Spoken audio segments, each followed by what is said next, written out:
चलिए बच्चों, देखिए लास्ट क्लास में हम लोग साझेदारी फर्म चल रहे था हम लोगों का, ठीक है। आधारभूत सिद्धांत हम लोग पढ़ रहे थे। तो आज हम लोग मेन प्रैक्टिकल पारी है। अभी तक हम लोग पूंजी पर ब्याज करना सीख गए और आहरण पर ब्याज करना की गणना करना भी क्या हो गए, सीख गए, ठीक है। आज हम लोग देखने वाले हैं वो आप लोग को प्रैक्टिकल पोर्शन देखने जा रहे हैं कि एक साझेदारी जो फर्म होती है ना, एक जो साझेदारी फर्म होती है वो कौन कौन से अकाउंट मेंटेन करती है, कौन कौन से खाते मेंटेन करती है। तो सबसे पहला खाता जो होता है उन लोगों का वो जो मेंटेन करती है वो होता है लाभ हानि नियोजन खाता। लाभ हानि नियोजन खाता बोला जाता है इसको, ठीक है। अब इसको लाभ हानि नियोजन खाता भी बोल सकते हो या फिर इसके और भी नाम है। नियोजन के जगह आप इसको वितरण खाता भी बोल सकते हो। लाभ हानि नियोजन खाता या फिर इसको बोल सकते हैं वितरण खाता या फिर और कोई नाम भी इसको कहा जा सकता है। वैसे यही दो नाम है, लाभ हानि नियोजन खाता और लाभ हानि वितरण खाता। तो ये दो खाते का नाम होता है, वितरण बोला जाता है इसको, ठीक है, या फिर वितरण भी बोला जा सकता है नियोजन के जगह, ठीक। तो ये इसका नाम होता है। इसके अलावा जो साझेदारी फर्म मेंटेन करते वो करते लोग साझेदारों का पूंजी खाता, साझेदारों का पूंजी खाता मेंटेन किया जाता है, ठीक है। तो ये दो खाते अपन प्रैक्टिकल पोर्शन में क्या करने वाले, पढ़ने वाले। पहले लाभ हानि नियोजन खाता और साझेदारों का कौन सा खाता, पूंजी खाता। समझ में आ गया। तो नियोजन खाता क्या होता है सर, सबसे पहले देखिए लास्ट ईयर याद है आप लोग अपन व्यापार पढ़ते थे। तो व्यापार में एक व्यापारी जब व्यापार करता था तो उसका लाभ हानि किस प्रकार निकाला करते थे, लास्ट ईयर याद करो 11वीं में। सबसे पहले हम लोग बनाते थे व्यापारिक खाता, याद आया। तो व्यापारिक खाता से क्या निकलता था, सकल लाभ, ठीक। उसके बाद हम लोग व्यापारिक खाते के बाद क्या बनाया करते थे, लाभ हानि खाता बनाया करते थे, ठीक है। तो लाभ हानि खाता से क्या निकलता था, याद करो, शुद्ध लाभ। आया बात समझ में। वही शुद्ध लाभ उस व्यापार का मालिक क्या कर लेता था, रख लेता था, ठीक। यही तक कहानी होती थी। लेकिन इस बार मालिक क्या है, अनेक है। सेम वही चीज़ होगा यहाँ पर भी, साझेदारी फर्म में भी यही चीज़ होगा। उन लोग भी व्यापारिक खाता बनाएंगे, उन लोग भी लाभ हानि खाता बनाएंगे। बट जैसे ही उसका शुद्ध लाभ आएगा तो अब वो शुद्ध लाभ आ गया। तो शुद्ध लाभ कैसा लाभ है, साझेदारों में वितरण योग्य शुद्ध लाभ है। मतलब वो लाभ को आप साझेदारों में बांटोगे, वो लाभ साझेदारों में क्या करोगे, बांटोगे। तो बेटा उसको बांटने के लिए क्या बनाया जाता है, लाभ हानि नियोजन खाता। ये वाला लाभ हानि क्या किया जाता है, नियोजन खाता। इसका मतलब ये हुआ कि हर साझेदारी फर्म जो नॉर्मल फर्म होती है उसी तरीके से अकाउंट रखती है, उसी प्रकार से व्यापारिक खाता बनाती है, उसी प्रकार से लाभ हानि खाता बनाती है। लेकिन साथ में क्या बनाती है, लाभ हानि नियोजन खाता, लाभों को बांटने के पर्पज से। समझ में आ गया। तो लाभ हानि नियोजन खाता बनाती, ठीक। आप लोग को याद होगा लाभ हानि खाते के डायरेक्ट बाद आप क्या बना देते थे, चिट्ठा। याद आया, डायरेक्ट चिट्ठा बनाते थे। लेकिन यहाँ पे चिट्ठा नहीं बनाना, आपको क्या बनाना पड़ेगा, साझेदारों का पूंजी खाता। क्या बनाना पड़ेगा, साझेदारों का पूंजी खाता। सर साझेदारों का पूंजी खाता क्यों बनाना पड़ेगा, वहाँ तो नहीं बनाते थे ऐसा कुछ। तो वहाँ पर याद होगा आप लोग क्या करते थे, पूंजी में याद करिए, चिट्ठे के दायित्व पक्ष में अपन क्या करते थे, पूंजी में शुद्ध लाभ को जोड़ देते थे और आहरण को घटा देते थे। क्यों, क्योंकि वहाँ मालिक क्या होता था, सिर्फ एक व्यक्ति होता था। बट यहाँ पे मालिक क्या है, अनेक व्यक्ति है। तो उनके पर्पज से फिर पूंजी खाता बनाया जाता है इसमें। और फिर अंत में क्या बनाया जाता है, चिट्ठा बनाया जाता है। समझ में आ गया, क्या बनाया जाता है, चिट्ठा। तो एक साझेदारी फर्म ये सब चीज़ें मेंटेन करती है, ठीक। तो आपको डरने वरने की जरूरत नहीं, आपको इतना कुछ नहीं पढ़ना है। आपको सिर्फ क्या पढ़ना है, लाभ हानि नियोजन खाता और साझेदारों का क्या पढ़ना है, पूंजी खाता आप लोगों को पढ़ना है, ठीक है। तो यही कारण है लाभ हानि नियोजन और पूंजी खाता, ठीक है। यहाँ तक नोट करिए, फिर मैं इसका फॉर्मेट आप लोगों को समझाता हूँ। जल्दी नोट करो। देखिए अब हम लोग डिस्कस करेंगे सर ये लाभ हानि नियोजन खाता क्या होता है और किस प्रकार बनाया जाता है। तो बेटा उसका फॉर्मेट देखो, लाभ हानि नियोजन खाता का हम लोग फॉर्मेट देखेंगे। अच्छा हाँ, लाभ हानि नियोजन खाता बोलते हैं, फिर लाभ हानि समायोजन खाता भी बोला जा सकता है इसको, ठीक है। लाभ हानि नियोजन खाता, समायोजन खाता या फिर क्या बोला जा सकता है, वितरण खाता भी बोला जा सकता है। तो इसके ये सब नाम है, क्लियर। तो देखो लाभ हानि से नियोजन या समायोजन या वितरण खाता बनाने के लिए क्या फॉर्मूला होगा। देखिए इसका कॉलम कुछ इस प्रकार बनेगा, इसका कॉलम कुछ इस प्रकार होता है, इस तरह से। तो ये कॉलम हमारा क्रिएट हो गया इस तरह से। तो ये कॉलम हो जाएगा, ये समाकलन पक्ष है और ये विकलन पक्ष है, ठीक है। देखो ये आपका हो जाएगा तुम्हारा विवरण का कॉलम हो जाएगा, ये राशि का कॉलम हो जाएगा, ये विवरण का कॉलम हो जाएगा और ये आप लोगों के राशि का कॉलम हो जाएगा, ठीक है। यहाँ पे लिखा जाता है वर्ष का अंतिम दिन, यानी अपन बोल सकते हैं 31 मार्च या फिर 31 दिसंबर बोल लो। 31 दिसंबर फलाना फलाना वर्ष को समाप्त होने वाले वर्ष हेतु, ठीक है, ये अपन लोग लिखेंगे। क्लियर है आप सभी को, ठीक है। तो ये होता है, क्लियर। तो मतलब साल में एक बार बनाया जाता है, जो लाभ हानि नियोजन खाता बनाया जाता है रोज रोज नहीं बनाया जाता, साल के एक बार। और कौन से तारीख को बनाया जाता है, वर्ष के अंत में बनाया जाता है, यानी साल भर के बेसिस पे। यानी कि इसमें जो भी कंटेंट आप एंट्री करोगे सब साल भर का होगा, महीने महीने का नहीं होगा। अगर महीने का होगा तो साल में कन्वर्ट कर लेना उसको, ठीक है। अब समझो, सबसे पहला लाभ हानि नियोजन खाता का समाकलन पक्ष है, विकलन पक्ष है। ऐसा कोई भी लेन देन जिसमें आपको लाभ हो या फिर आय हो तो उसकी एंट्री कहाँ करना, समाकलन साइड। और कोई भी व्यय हो या हानि हो तो उसकी एंट्री कहाँ करोगे, विकलन साइड, ठीक। तो बताओ लाभ का शेष कौन सा शेष होता है, समाकलन। तो बेटा अगर आपको लाभ हुआ है, साल भर में लाभ हुआ है, तो लाभ की एंट्री कहाँ करोगे, समाकलन में। क्या लिखना, इस तरह से लिखना, शेष लाया गया, स्टार्टिंग करना शेष लाया गया। अगर आपको शुद्ध लाभ हुआ है तो लाभ की एंट्री कर देना समाकलन में। समझ में आ गया कि नहीं आ गया, ठीक। उसी जगह पे अगर हानि होता है तो हानि का शेष क्या होता है, विकलन। तो फिर उधर से ना स्टार्ट करके कहाँ से स्टार्ट करोगे, विकलन से स्टार्ट करोगे, लिखोगे शेष लाया गया, ये हानि लिख लोगे, ठीक। अब जैसा कि मैंने बताया, किसी प्रकार का व्यय होगा उसकी एंट्री कहाँ, विकलन में। कोई भी आय होगा तो समाकलन में। अब व्यय क्या होता है आप पहले बताना। जैसे कि पूंजी पर ब्याज देना है, साझेदारों को हमको उनके पूंजी पर क्या देना है, ब्याज। हम तो फर्म है, तो बताइए हमारे लिए व्यय है कि आय है, व्यय है। क्या है, व्यय। किस पक्ष में एंट्री होगी, विकलन में। तो विकलन में लिखेंगे पूंजी पर ब्याज खाते से। क्या लिखना, पूंजी पर ब्याज खाते से, ठीक है। अब मान लीजिए यहाँ पे दो साझेदार है, साझेदार ए है तो साझेदार बी है, दोनों का पूंजी पर ब्याज दे देना और उनका अमाउंट को क्या कर देना, बाहर निकाल देना, ठीक। अच्छा दूसरा, अब साझेदार हमको क्या देता है, ऋण देता है। साझेदार हमको ऋण दिया तो बताओ ब्याज देना हमको देना पड़ेगा, तो हम क्या देंगे, उनको ब्याज देंगे। तो बताइए क्या है हमारे लिए, व्यय। क्या है, व्यय। बोलो किस पक्ष में एंट्री करेंगे, तो ऋण पर ब्याज। अगर हम साझेदारों को ऋण पर ब्याज देते हैं तो उसकी भी एंट्री कहाँ करेंगे, विकलन में, क्योंकि वो हमारे लिए व्यय के समान है। तो ए और बी जैसे मान लीजिए साझेदार है तो उनको अपन दे देंगे, ठीक है। अच्छा, इसके बाद साझेदार फर्म में काम करते हैं तो बदले में हम क्या देते हैं उनको, पारिश्रमिक, जैसे कि वेतन, फीस, बोनस, कमीशन, ये सारी चीज़ें अपन लोग देते हैं। तो हमारे लिए आय है कि व्यय है, व्यय है। तो बोलो किस साइड एंट्री होगी, विकलन में। तो विकलन में लिखेंगे साझेदार का कोई भी पारिश्रमिक। क्या लिखेंगे, साझेदारों को पारिश्रमिक, साझेदारों को पारिश्रमिक, साझेदारों को पारिश्रमिक देंगे अपन लोग, ठीक है। तो ए और बी इस तरह से विकलन पक्ष में एंट्री करेंगे। आई बात समझ में कि नहीं आई, ठीक है। अच्छा, इसके अलावा कोई भी अदर व्यय, कोई भी अन्य व्यय, कौन सा व्यय, अन्य व्यय, कोई भी व्यय होगा उसकी भी एंट्री विकलन में करोगे। या फिर मैं बोलूँ किसी कोष में हस्तांतरण, कुछ पैसे अगर आप कोष में हस्तांतरण करोगे ना, उसकी भी एंट्री कहाँ करोगे, कोष या फिर संचय में हस्तांतरण। कोष बोलो या फिर क्या बोलो, संचय में हस्तांतरण। क्या होता है सर, देखिए आप लोग का संचय होता है ना, एक संचय करके रखते हैं, हर कोई संचय या कोष बना के रखते हैं। इसका मतलब क्या है, जैसे घर में क्या होता है आप लोगों के, कुछ पैसा बैंक में जमा करते ना। अब जैसे घर में मान लीजिए 25,000 रुपये आया, ठीक, तो पापा ने बोला जाओ बेटा 5,000 रुपये बैंक में ले जाके क्या कर दो, जमा कर दो।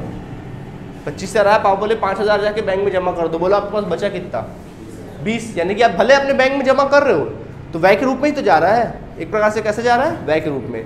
वैसे ही साझेदार लोग भी क्या करते हैं, जब उनको किसी प्रकार का लाभ होता है तो लाभ में से कुछ हिस्सा कहाँ डाल देते हैं, संचय भेज देते हैं, ताकि भविष्य में वो पैसा काम आए। तो निकल तो लाभ ही में से रहा है एक व्यय की तरह, तो इसलिए इसको व्यय में लिखते हैं। कोई भी कोष में हस्तांतरण करोगे तो वो आ जाएगा, ठीक है। यानी लाभ का हिस्सा ही हम लोग हस्तांतरण करते हैं। क्लियर है आप सभी को, ठीक। इसके अलावा अब बारी आती है आय की। देखो व्यय में इसके अलावा और कुछ नहीं आएगा ना, दिमाग में बैठा लो, इसमें इसके अलावा और कुछ भी नहीं आएगा। समझ में आ गया। अब बारी आती है किसकी, आय की। तो आय में बेटा सिर्फ एक ही चीज होता है, आहरण पर ब्याज। क्या होता है, आहरण पर ब्याज हमारे लिए आय होता है, क्योंकि भाई मालिक ने पैसा निकाल के ले गया तो पैसा कौन रखा है, मालिक, तो बदले में क्या देगा, वो ब्याज देगा। तो क्या लिखेंगे, आहरण पर ब्याज खाता को, ठीक है। तो ए और बी जैसे मान लीजिए आहरण, तो उनको क्या कर देना, ब्याज दे देना। आया बात समझ में कि नहीं आया, ठीक। इसके अलावा और किसी चीज की एंट्री यहाँ पे नहीं होती है, याद रखना। देख लो, तो व्यय में क्या क्या दिमाग में छाप लो, पूंजी पर ब्याज, विकलन, फिर बोलो ऋण पर ब्याज, विकलन, फिर क्या है, साझेदारों को पारिश्रमिक, विकलन, और भी अन्य व्यय, और फिर कोष में हस्तांतरण, विकलन। समाकलन में सिर्फ एक चीज, क्या, आप बोलोगे सर आहरण की एंट्री नहीं होती, आहरण की एंट्री नहीं होगी। तो भाई आप लोग पढ़ते रह चुके हो, लाभ हानि खाते में कभी आहरण की एंट्री करते थे क्या अपन लोग, याद करो। व्यापारिक खाता बनाते थे, लाभ हानि खाता बनाते थे 11वीं में, क्या कभी आहरण की एंट्री करते थे, नहीं। तो यहाँ क्या होगी भाई, आहरण की एंट्री, ठीक है। हाँ, अगर आपने माल का आहरण किया है तो माल के आहरण की एंट्री बेटा आप समाकलन में कर देना।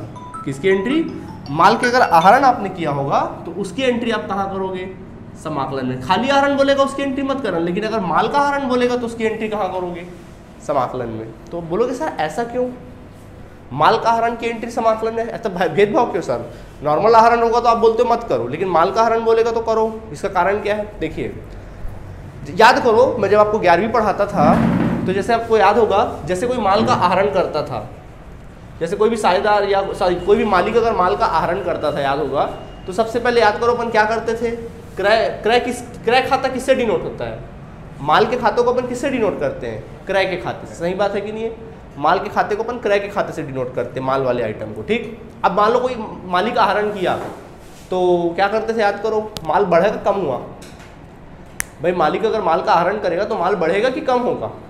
कम होगा। तो अपन क्या करते थे, याद करो, उस आहरण को अपन क्रय में से क्या कर देते थे, घटा देते थे माल के आहरण को। याद आया कि नहीं आया? ठीक, यही करते थे। लेकिन एक बात बताओ, यहाँ पर माल का आहरण हो रहा है तो क्या यहाँ पे कहीं क्रय दिया है क्या?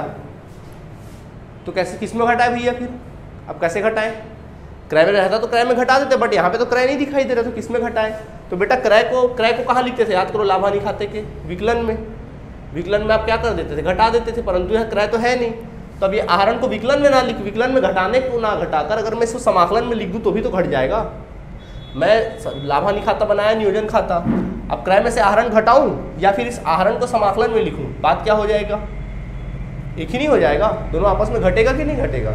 वही कारण है कि यहाँ पे क्रय नहीं दिया है तो क्रय में मैं घटा नहीं सकता, करके मैं माल के आहरण को क्या कर देता हूँ, अपोजिट डायरेक्शन, मतलब अपोजिट साइड में लिख देता हूँ। आया बात समझ में कि नहीं आया? नहीं आया समझ में बात?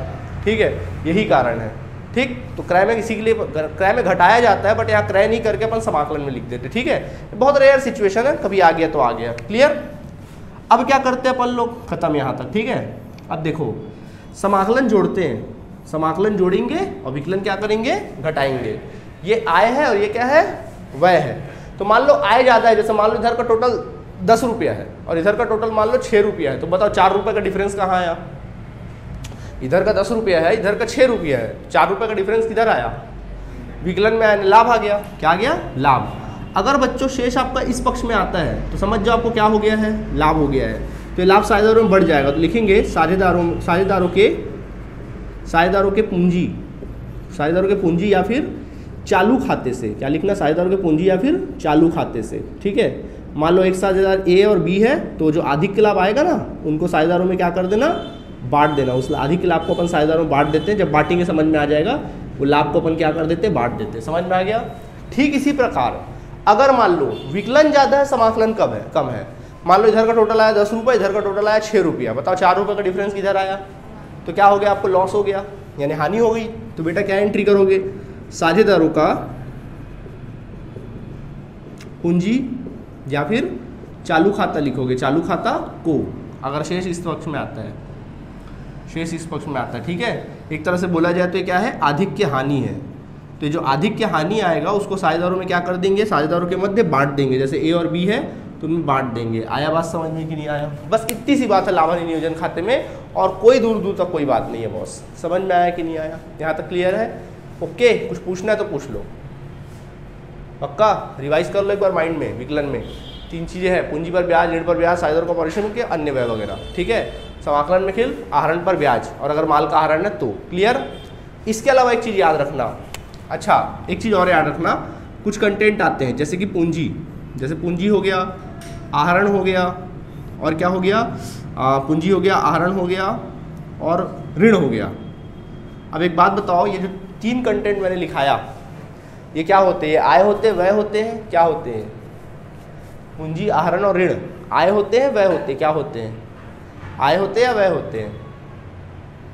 बताओ बताओ बताओ, बोलो। मैं बोल रहा हूँ पूंजी क्या होता है, आय होता है व्यापार का कि व्यय होता है? बताओ। व्यय होता है। आप क्या बोल रहे हो? व्यय होता है। आप बोलो। आय होता है। आप बोलो। व्यय होता है। सब के सब गलत हो, थप्पड़ लगाएंगे तुम लोगों को। पढ़ाया ना आपको, पूंजी ना तो आय होता है ना तो व्यय होता है। पूंजी जो होता है वो दायित्व होता है, पढ़े थे? आय व्यय होता तो लाभ हानि खाते में लिखते, व्यापार खाते में लिखते, चिट्ठे में लिखते ना। जो भी चिट्ठे में लिखा जाता है वो दायित्व होगा या फिर संपत्ति होगी। ऋण क्या होता है? दायित्व। और याद करो आहरण को क्या करते थे, पूंजी में से घटाते थे, मतलब एक प्रकार से ये बनावटी संपत्ति, क्या है, एक तरह से बनावटी संपत्ति की तरह होता है। ठीक है, तो बेटा ना तो ये आय है ना तो व्यय है, तो क्या इसकी लाभ हानि नियोजन खाते में एंट्री होगी? नहीं। तो कभी भी याद रखना, पूंजी की या फिर आहरण की या ऋण की लाभ हानि नियोजन खाते में कभी एंट्री नहीं होती है। क्लियर आप सभी को? क्यों नहीं होती, समझ में आ गया कहानी? ओके, और कुछ नोट करेंगे। चलिए स्टूडेंट, तो लाभ हानि नियोजन खाता सीख लिया आप लोगों ने, ठीक। चलिए अब आपको क्वेश्चन कराऊंगा तो सारी बातें क्लियर हो जाएगी। इससे संबंधित क्वेश्चन करते हैं। आप अपना बुक उठाइए और बुक का क्वेश्चन नंबर 2 बताऊंगा। अगर मैं 2 बताऊंगा तो आपसे 1 बन जाएगा, ठीक है। 1 होमवर्क रहेगा, याद रखना। देखिए 2 में क्या कहता है, कभी भी ना क्वेश्चन को समराइज किया करो तो फटाक से बनने लगता है क्वेश्चन। देखिए क्या लिखा है, आलोक और अशोक एक फर्म में बराबर के साझेदार है। क्या लिखा है, आलोक व अशोक, आलोक व अशोक एक फर्म में बराबर के साझेदार है। बराबर के मतलब 1:1 के, 1:1 के। अगर 3 साझेदार होता तो फिर क्या लिखा था, 1:1 के, ठीक है। ध्यान समझना। फिर लिखा है पूंजी क्रमशः 20,000 और 16,000 रुपए। इन दोनों भाइयों की जो पूंजी है वो कितनी है, 20,000 और 16,000 रुपये, ठीक है, दोनों साझेदारों की। अशोक प्रति माह 600 रुपये वेतन पाने का अधिकारी है। अशोक को हर महीने वेतन मिलता है। क्या मिलता है, वेतन मिलता है। कितना रुपया, 600 रुपया प्रति माह। हर महीने कितना, 600 रुपया। तो साल भर का कितना मिलता होगा, 12 का मल्टीप्लाई कर देना। फिर आगे कहता है उस वर्ष का लाभ उपयुक्त समायोजनों के पूर्व 12,000 रुपये था। उस वर्ष का जो लाभ है समायोजनों के पूर्व, समायोजन के पूर्व कितना रुपया था, बोलता है 12,000 रुपये था लाभ आपका, 12,000 था। ये समायोजन का मतलब समझे, समायोजन के पूर्व मतलब ये सब चीज़ों की एंट्री नहीं की गई। जो अपन विकलन में नहीं करते, पूंजी पर ब्याज, मतलब वेतन दुनिया भर का चीज़ नहीं लिखते हैं, वो सभी लिखाया नहीं है, 12,000 है तो ठीक है सब कुछ, ओके। मतलब उसको घटाया नहीं गया है। पूर्व लिखा मतलब ये सब चीज़ें घटाई नहीं गई है तो आपको घटाना है, ठीक। तो आपको लाभ हानि नियोजन खाता बनाइए बोलता है। क्या बोलता है, लाभ हानि नियोजन खाता तैयार कीजिए। लाभ हानि नियोजन खाता तैयार कीजिए, ठीक है। अब चेक करिए क्या इस क्वेश्चन में हम लोगों को तिथि विथि का कुछ दिया है क्या रोल। सर तिथि वगैरह तो शायद नहीं दिया है इसमें, तो सीधा कॉलम बनाइए, सबका ध्यान बोर्ड की तरफ लिखिए। लाभ हानि नियोजन खाता, लाभ हानि नियोजन खाता लिखेंगे ऊपर हेडिंग में, ठीक है। तो लाभ हानि नियोजन खाता का प्रारूप कुछ इस प्रकार रहेगा। ऊपर क्या लिखते हैं, 31 दिसंबर फलाना फलाना को समाप्त वर्ष हेतु आया बात समझ में। इस प्रकार से क्या कर देंगे, लिख देंगे। क्लियर। अब देखिए आप सभी तो ये कॉलम क्रिएट कर लेंगे इस तरह से। ये हो गया हमारा कॉलम क्रिएट, ऑलराइट। ये कॉलम क्रिएट हो गया, इधर लिखेंगे। तो जैसा कि आपको पता है, बताओ ये कौन सा पक्ष है, विकलन। ये पक्ष समाकलन। यहाँ क्या लिखूं, ओके, यहाँ पे राशि, फिर क्या है विवरण, और फिर राशि। आई बात समझ में। चलो शुरुआत करें। बोलो सबसे पहले शुरुआत कहाँ से होता है बॉस, लाभ से। बोलो लाभ का शेष कौन सा शेष होता है, समाकलन। लाभ कितना दिया, 12,000 दिया ना। समाकलन से स्टार्ट करो, लिखो शेष लाया गया। क्या लिखोगे, शेष लाया गया लाभ। क्या आया आप लोगों को, लाभ। कितना लाभ आया, 12,000। तो यहाँ 12,000 लिख देना। समझ आया कि नहीं आया, लिख दिए। अब अपना काम करना चालू करो। हाँ जी, क्या पूंजी पर ब्याज। मैडम शुरुआती तो किया हूँ, शुरुआत तो वहीं से करोगे ना। शुरुआत कहाँ से करोगे, अब अपन सोचेंगे दुनिया भर की चीज़ें। अब स्टार्ट करें बनाना। चलो, कोई भी गया होगा विकलन में, कोई भी आया होगा समाकलन में। क्वेश्चन देखो, बोल रहा है कि साझेदार थे तो बराबर के साझेदार थे, ठीक है। पूंजी 20,000 और 16,000 है। क्या लाभ हानि नियोजन पूंजी की एंट्री होती है, नहीं होती, छोड़ दो। अशोक को वेतन मिलता है 600 रुपये, बोलो एंट्री होती है, हाँ। आया है कि वह है, हमारा वह है ना। हम लोग फॉर्म, अपने आपको फॉर्म समझना भैया, करेक्टर से हटे क्वेश्चन बिगड़ जाएगा। वेतन बोलो किस पक्ष में, तो लिखेंगे वेतन खाते से। क्या लिखेंगे, अशोक को दे रहे ना, तो लिखना अशोक के वेतन खाते से, अशोक के वेतन खाते से। आया बात समझ में कि नहीं आया, ठीक। कितना मिल रहा है, 600 रुपया प्रति माह। तो मैंने सिखाया था कि प्रति माह 600 रुपये, तो खाता साल भर का बनाया जाता है, तो उसको साल भर में कन्वर्ट करना। अगर ये 600 रुपये साल भर का बोलता वर्ष भर में 600 रुपये मिलता, तो सीधा आप 600 की एंट्री कर देते खट से। लेकिन प्रति माह बोल रहा तो साल भर में कन्वर्ट करोगे। कितने का मल्टीप्लाई करोगे, 12 का, 12 छक्के 7200। नहीं समझे, साल भर का 7200। आया बात समझ में। लिख देता साल भर, तो फिर साल ही भर का एंट्री होती। कोई दिक्कत, पक्का, ठीक। आगे बढ़ जाए। इसके अलावा कहीं लिखा पूंजी पर ब्याज व्याज कुछ, अच्छा पूंजी पर ब्याज भी लिखा, मैं पढ़ा नहीं क्या, ओ सॉरी, पूंजी पर ब्याज। क्या है पूंजी पर ब्याज भी भाई, क्वेश्चन में लिखा पूंजी पर ब्याज 6% प्रति वर्ष। आप यही बताने की कोशिश कर रही थी, चलो सॉरी, ठीक है। पूंजी पर ब्याज मिस हो गया था, ठीक है। पूंजी पर ब्याज है, हाँ सर है। किस पक्ष में एंट्री होती है, बोलो ना यार, सोते रहते हो। विकलन में। कहाँ होगी, विकलन में। लिखो पूंजी पर ब्याज, पूंजी पर ब्याज खाते से। कितने साझेदार हैं? 2, ए और बी। कितना प्रतिशत बोला? 6%। तो निकाले। तो अलग से बेटा वर्किंग नोट में जाना, लिखना पूंजी पर ब्याज। क्या लिखना? हेडिंग में पूंजी पर ब्याज। ऐसा ब्लैक पेन से हेडिंग में लिखना पूंजी पर ब्याज। कितना परसेंट बोला? @6% प्रति वर्ष। आई बात समझ में? चलो निकालते हैं। पहला कौन है? अच्छा मैं ये भी लिख दिया गलती से। अशोक और कौन है? आलोक है। आलोक और अशोक। आलोक और दूसरा कौन है? अशोक है। हाँ तो चलो निकालते हैं। तो बेटा आलोक का कितना लिख लेगा? आलोक का कितना लिख लेगा बताइए? कितना पूंजी है? 20,000 है। 20,000 का पूरे साल भर का 6% निकाल दो, कितना आ जाएगा? 1200। ठीक है। और वैसे ही कौन है? अशोक है। अशोक का कितना आ जाएगा? 16,000। 16,000 का 6% बोलो 960। कितना आ जाएगा? 960। नहीं समझे? ठीक। तो देखो यहाँ लिखेंगे 1200 रुपये, यहाँ लिखेंगे 960 रुपये। दोनों को ऐड करो। 0 6 9 2 11 1 2 2160। कितना लिखोगे? 2160। समझ आ गया? चेक करिए क्वेश्चन में और कुछ है इसके अलावा? और कुछ है? साझेदारों को ऋण पर ब्याज, आहरण पर ब्याज जिक्र किया है? नहीं किया तो एंट्री मत करो। नहीं किया तो एंट्री मत करो। समझ गए? अब चलो हो गया खत्म। और कुछ बचा? नहीं। तो अब खाते को बंद करोगे। देखो इस प्रकार खाते को बंद कर दो। खाता बंद करो और इस प्रकार से क्लोज करो। ठीक है। चलो समाकलन जोड़ो। कितना आएगा? 12,000। कहाँ का ज़्यादा दिख रहा है? इधर ज़्यादा दिख रहा है, इधर ज़्यादा दिख रहा है? मुझे तो इधर ज़्यादा दिख रहा है। तो 12,000 जोड़े, इधर भी 12,000, जो ज़्यादा उसको लिख लो। चलो बैलेंसिंग देखो। 12,000 आया, यहाँ लिखो 12,000 आया समाकलन टोटल। विकलन टोटल कितना है? देखो टोटल करो। 7 2 8 9,000। 9,360। 9,360 ये आया सविकलन टोटल। घटाए आपस में, बैलेंसिंग निकालो। ये आए है, ये वह है। घटाओ इसको आपस में। 0 10 में से 6 जाएगा 4, 9 में से 3 जाएगा बोलो 6, और यहाँ पे 11 में से 9 जाएगा 2। 11 में से 9 जाएगा, कितना बचेगा? 2। ठीक। तो आ गया बेटा कितना? 2640। कितना आया? ये तुम्हारा लाभ आ गया। क्या आ गया? आधिक के लाभ। क्या आया? आधिक के लाभ। तो देखिए यहाँ पे लिखना साझेदारों के लाभ किसमें बटेगा? इस लाभ पे साझेदारों का हक होता है ना, तो साझेदारों के पूंजी या फिर चालू खाते से, साझेदारों के पूंजी खाते से या फिर क्या लिखेंगे? चालू खाते से। कौन कौन साझेदार है यहाँ पे? आलोक है और फिर कौन है? अशोक है। तो बोलो आलोक का पूंजी खाता 2640। कितना है? 2640। तो कैसे बांटना? इसको बांटना पड़ेगा, लाभ का वितरण करना पड़ेगा। तो अलग से वर्किंग नोट में जाओगे, कैसे बांटोगे समझना। देखो अलग से वर्किंग नोट में जाना, आधिक्य लाभ लिखना। आधिक्य लाभ का साझेदारों के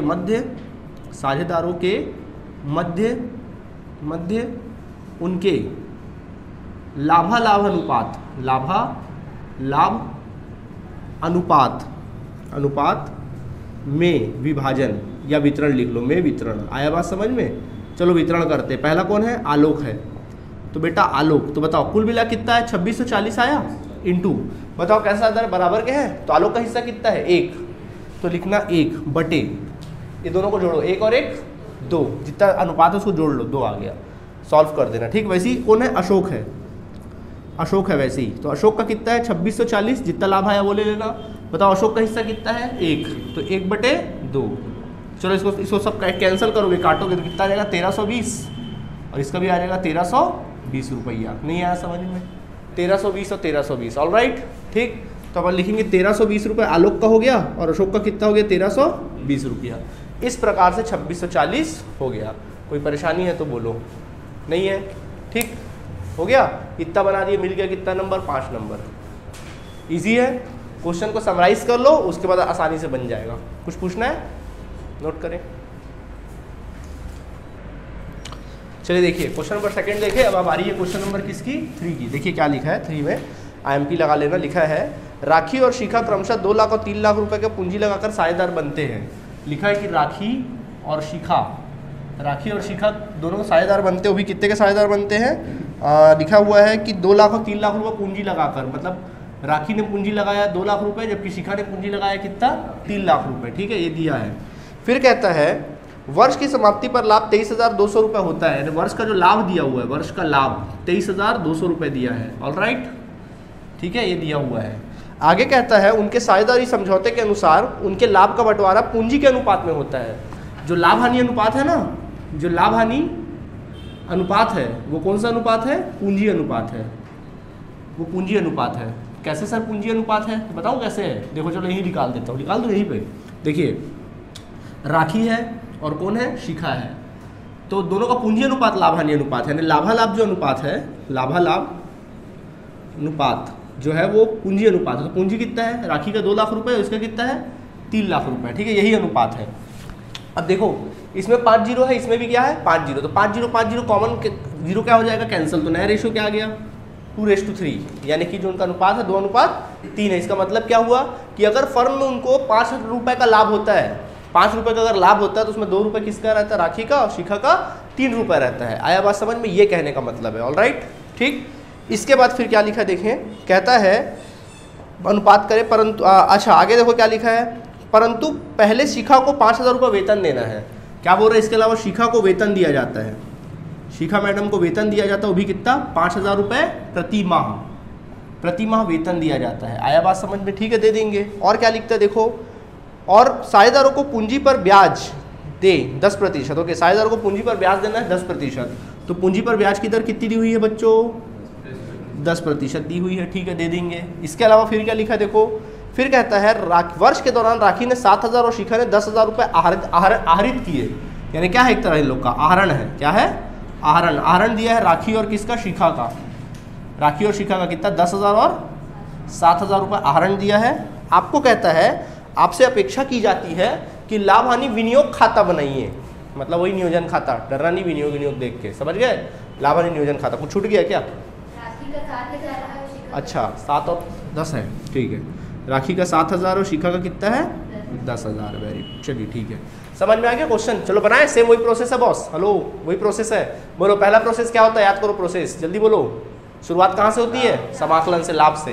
क्या लिखोगे, शेष लाया गया, शेष लाया गया। बोलो लाभ कितना है, हाँ 23,200, लिख दो 23,200। अब क्या करोगे, देखो क्या पूंजी की एंट्री होगी, नहीं, लाभ तो हो चुका है, लाभान्य अनुपात बात की बात है, इसमें इसकी भी एंट्री नहीं होगी ना, लाभान्य अनुपात तो अलग बात है।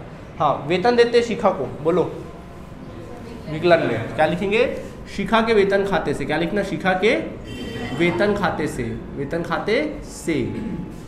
यार इसमें कुछ छूटा तो नहीं, कमीशन वमीशन देने के लिए तो नहीं बोला ना इस क्वेश्चन में, नहीं ऐसा कुछ नहीं बोला है, ठीक है, कुछ और तो नहीं है ना, बस हो गया, खाली शिखा का वेतन है। देखो शिखा के वेतन खाते से कितना वेतन देना है, 5,000 एक महीने का, 2 महीने का, साल भर का कितना, 5,000 एक महीने का, तो साल भर का कितना, मल्टीप्लाई करो, 12 पंचे 60,000, नहीं समझे, आ गया समझ में। इसके बाद फिर क्या देखो, पूंजी पर ब्याज बताइए विकलन में, तो लिखना बच्चों विकलन में पूंजी पर ब्याज खाते से, पूंजी पर ब्याज, ठीक है, कितना कितना कौन कौन है, राखी और शिखा है, मैं शॉर्ट में लिख रहा हूँ, आप पूरा चलो पूरी लिख देता हूँ, राखी और शिखा, राखी और शिखा है। हाँ कितना कितना है देखो, पूंजी पर ब्याज 10% बोला, अब मैं वर्किंग नोट में लिख रहा हूँ, डायरेक्ट निकाल दे रहा हूँ, ठीक है। देखो 10%, तो बोलो पूंजी कितना है, 2 लाख है, 2 लाख का 10% 20,000, और शिखा का 3 लाख है, 3 लाख का 10% 30,000, ठीक है, दोनों को जोड़ो कितना आ गया 50,000, समझ आ गया आप लोगों को, ठीक है, डन, ओके। इसके अलावा आहरण, क्या बच्चों आहरण की एंट्री होती है, नहीं, आहरण पर ब्याज है क्या, नहीं बोला क्वेश्चन तो मत दो, बोलता तो करते, ठीक। और अगर माल का आहरण लिखा है क्या, सिर्फ आहरण लिखा तो एंट्री नहीं होगी, दिमाग में बैठ गया, कुछ छूटा तो नहीं, सब हो गया। चलो अब अपन क्या करते हैं, अपनी ड्यूटी निभाते हैं, क्या ड्यूटी हमारी, हाँ खाता बंद करो, बताओ समाकलन ज़्यादा लग रहा है कि विकलन ज़्यादा लग रहा है आप लोग को इस दफ़े, बोलो बोलो बोलो बोलो, सर विकलन ज़्यादा लग रहा है, 60 और 50 1,10,000, ये ज़्यादा है इस बार, बल्कि ये बेचारा कम है, तो इस बार अधिक के कहाँ आएगा, यहाँ। तो देखो 1,10,000 में से कितना घटाना है, 23,200, 23,200 को घटा दीजिए, 0 0, 10 में से 2 जाएगा 8, 9 में से 3 जाएगा 6, और 10 में से 2 जाएगा 8, 86,800, कितना है 86,800, ऑल राइट, 86,800 आ गया, ठीक। क्या बोलेंगे इसको, साझेदारों का, अच्छा इसको थोड़ा ऊपर ही लिखो यार, थोड़ा ऐसा मत लिखे करो, अब शेष आए एकदम बिल्कुल यहाँ पे लिखना, साझेदारों का पूंजी या फिर चालू खाता को, साझेदारों का पूंजी या फिर क्या चालू खाता को लिख दीजिएगा, कितना 86,800। कौन कौन साझेदार है, राखी और शिखा, ये शिखा है, ठीक है, राखी और शिखा है। आप चाहो तो ब्रैकेट में छोटा सा आधिक्य हानि लिख लीजिएगा, ठीक है, ताकि आपको समझ में आ जाए, आधिक्य हानि, राखी और शिखा, ठीक है। चलो बांटे। अब 86,800 को बांटना है तो कैसे बांटोगे? इस बार बराबर के साझेदार नहीं है जैसे पहले बांटे थे, इस बार थोड़ा अलग तरीके से बटेगा। कैसे बटेगा देखिए, क्या लिखेंगे? लिखेंगे आधिक्य हानि का, वर्किंग नोट में लिखना आधिक्य हानि का, हानि कितना रुपए आधिक्य हानि? 86,800, 86,800 रुपये का साझेदारों के